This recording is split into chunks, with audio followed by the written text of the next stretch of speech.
Yeah. We are live. Oh, we're going right now? No, Oh. it's not live. Oh, okay. Sorry, we're stuck inside. No, it's all good. I mean, it's kind of gross out there right now. I know. It's more fun outside, but Where have we met before? I don't know. Probably one of the like 10,000 junket things you've Oh, had yeah, to yeah. do, or Was it Everybody Wants Some? I don't know. Let me think about it. We- Would you guys mind leaving while I think about it? Whenever you find it out, just sing it. Yeah. Sing out the answer. He stars in the true story behind becoming the first American astronaut to orbit the Earth. With me now, Glen Powell. Hi, Glen. What's up? What's up? What's up? What's up with you? You got a big hit movie out. Pretty the number awesome, yeah. one movie in Hidden Figures. That feels pretty good, I imagine. Yeah. Thank you for not saying Hidden Fences. Everybody's Who's been saying Hidden Fences? You didn't hear about that? It's a hybrid of Denzel. Never mind. If and you haven't heard about it, we're definitely not going to bring that up. Yeah, Hidden Figures. Yeah, it's great. It's great. The movie's awesome. I wonder what the hidden meaning behind that is, or not so hidden meaning. Oh no, it's just a silly meme now. Oh, is it? Okay. Yeah. I still can't get past the crying Jordan. That meme is like the meme that doesn't go Oh away. God, no! I love the crying Jordan. I love the internet for this reason. I love memes. I love GIFs. And a lot of people love Hidden Figures. Yes, which is more important. Why do you think this movie resonates? Well, look, I mean, obviously, I'm a big fan of Star Wars, but beating out Rogue One this weekend, it's like I think you realize that there's an appetite for true stories about inspiring people, and not necessarily just escapism, but seeing real women who were responsible for one of the greatest American moments. How much responsibility did you feel playing such an iconic figure? Well, John Glenn, obviously, those are big space boots to fill, so to speak. But and John was an incredible figure and heroic in so many ways, and I think one of the last great American heroes we have. But Taraji, Octavia, Janelle, they get to tell this story one time, and so obviously there will be other people that play John Glenn, but this is the only time these awesome women and their story is going to get to be told. Unfortunately, we just lost him at the end of last year. Did you get to spend some time with him before he passed away? No, we tried to get together with him. Obviously he's been kind of ailing for a long time, so we couldn't get up there to Ohio, where he's from. But I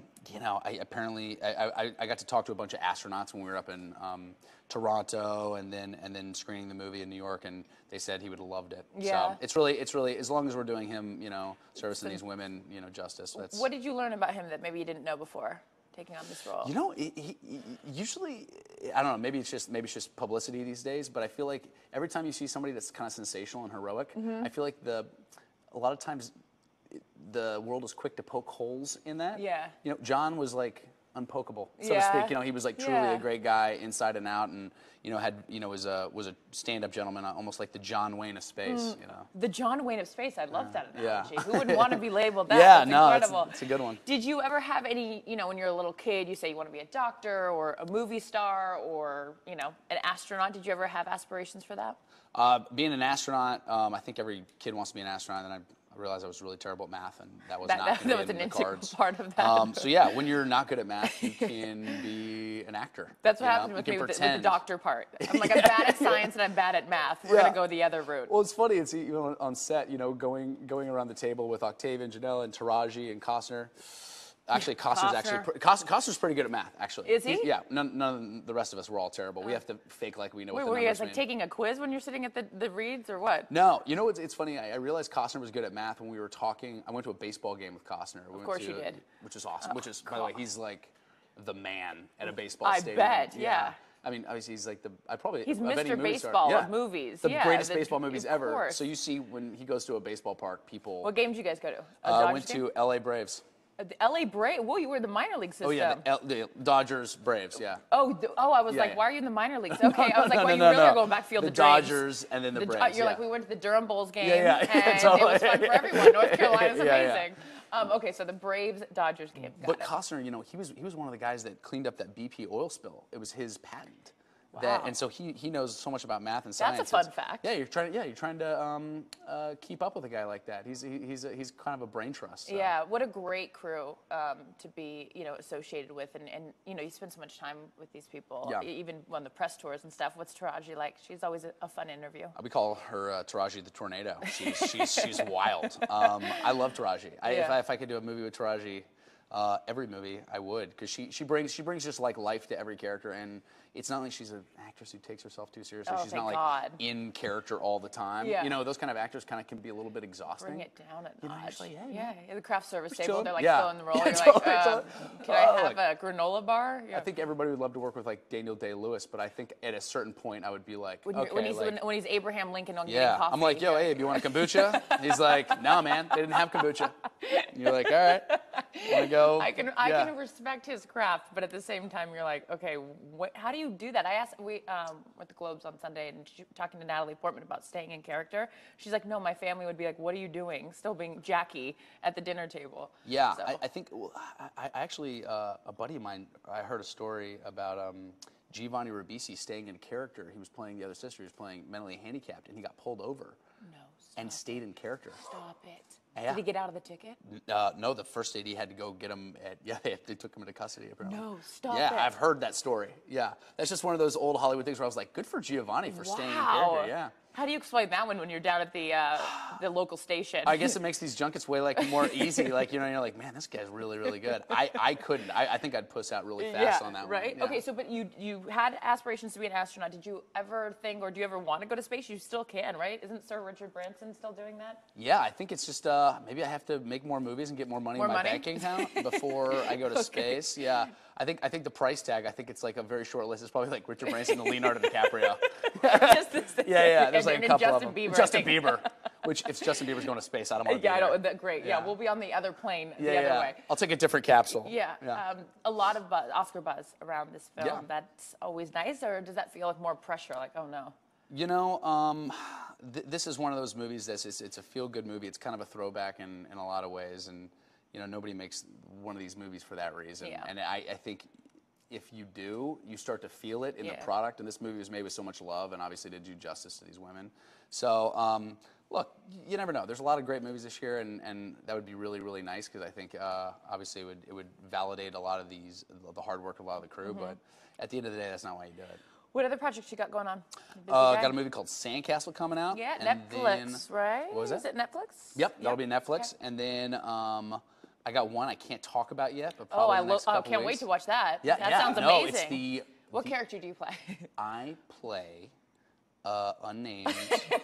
Try to get out of this one. I feel like I'm talking to the Bachelor right now. Yeah, totally. So, are you engaged? By the way, I have a friend that's on The Bachelor right now. It's kind of weird to see behind the scenes a little bit on that. It's a little weird. Yeah, there's a lot of alcohol. That's a crazy world. Yeah, to induce I would be the crazy girls that come out in that whole situation.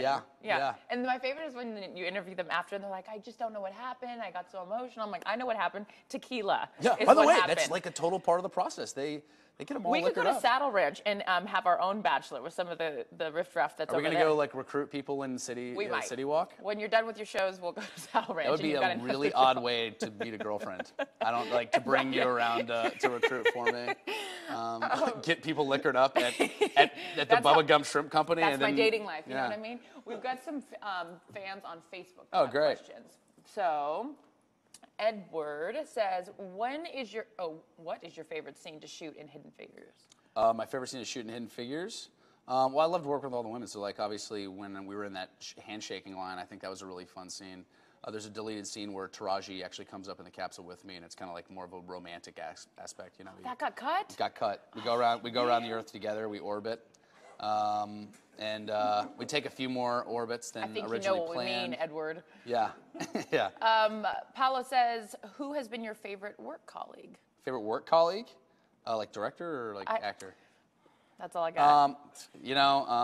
Denzel has been a great mentor. Costner, Denzel. I Give me kind of your tripped phone. out. Who else is in your phone? That would be a really funny game. By the way, Stamos on Scream Queens. Stamos actually, this is like a Facebook Live thing, right? Yeah. We're live. Yeah, we're live. So Stamos, when we were shooting this we were like a naked scene on Scream Queens. So like we're Wait till I edit this interview and we just like right when we were Samus naked. and I were naked in the shower. Power of editing. And we were so that whole day like you're basically in a robe, right, and wearing a sock and a well-placed sock. A sock. The whole day. And you know, it was Stamos' first time to kind of do something like that. So he was kind of like. Oh, you mean they weren't rocking that out on Full House? That's weird. No. That was an unaired episode. Him and Uncle Joey and Bob Saget. It was just like kind of graphic. Weird. It just didn't really work. Yeah. The new Three Amigos. Yeah, totally. You know? Lori Loughlin actually was the only one who looked good in the sock. Looks exactly the same. I love. She doesn't age. She's like Mario. She doesn't age. I will be with Lori down in Mexico this weekend. Wow, look at you. For my friend Crystal's birthday. Fantastic. Yeah. So she won't be wearing the sock. It's, no, she she's won't. more than a sock, unfortunately. But, yes. You know, one can dream. But no, we were with Stamos, and he was kind of like, okay, what are you wearing for the scene? Are you going like full out? Like, are you wearing anything? Yes. Like, are you wearing like what they're kind of giving you in your trailer? And so he knocked on my trailer, and I didn't know he was Facebook Living, and I took off the sock and was about to open the door, and all of a sudden I realized he had like a camera. So I almost Facebook Lived. I was gonna scare him. Yeah, and hopefully you weren't in an ankle sock. You know what I mean? Yeah. Oh, you know what I mean? Yeah. Like one of those high tube Be socks. One of those. You're like, my sock's He's just like, oh God. Yeah, that'd have been maybe a different career path. Yes, very different. Yeah. Well, you are on a great career path right now. Thank you for stopping by. Thank you for having and me. Be sure to catch Glenn in Hidden Figures in theaters now. Ankle Thank sock. you.